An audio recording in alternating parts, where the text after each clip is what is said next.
Romeine hoofstuk 3 vers 23 lees soos volg. Almal het gesondig en het nie deel aan die heerlikheid van God nie. Welkom by Geloofspad. Hierdie vers lewer 'n ontnigterende en universele waarheid. Dit is nie 'n vae morele mislukking of 'n onskuldige fout nie, dit is rebellie.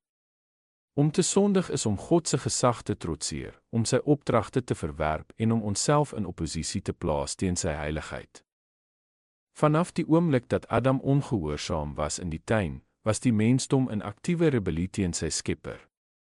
Hierdie rebellie word nie net gesien in ooglopende oortredings soos haat of bedrog nie. Dit word gesien in die trots wat onsself verhef, in die apatie teenoor God se woord en in die weiering om hom met ons hele hart lief te hê. Sonde is nie net iets wat ons doen nie. Dit is wie ons van nature is. Ons word gebore vervreemd van God, vyande eerder as kinders, rebelle eerder as vriende. En as gevolg van hierdie rebellie skiet ons almal tekort aan sy heerlikheid. God se heerlikheid is sy volmaakte, stralende karakter. Sy geregtigheid. Sy reinheid. Sy heiligheid. Nie een van ons kan langs daardie briljantheid staan sonder om as skuldig en veroordeel te word nie. Maar Romeine hoofstuk 3 vers 23 is slegs die begin van Paulus se boodskap. Die volgende vers openbaar hoop. En almal word sonder verdienste geregverdig deur sy genade deur die verlossing wat deur Christus Jesus gekom het. Alhoewel ons rebelle is, het God 'n weg vir versoening gemaak.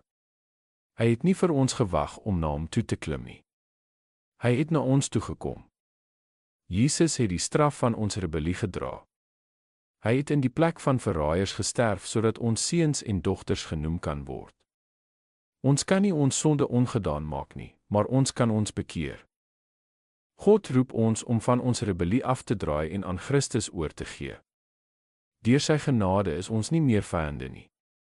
Ons word geregverdig, vergewe en verwelkom in sy heerlikheid.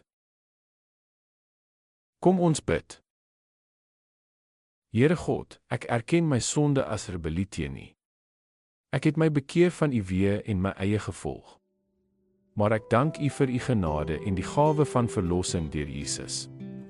Leer my om nederig te wandel, om U opreg lief te hê en om te lewe soos een wat vergewe is. In Jesus se naam, amen.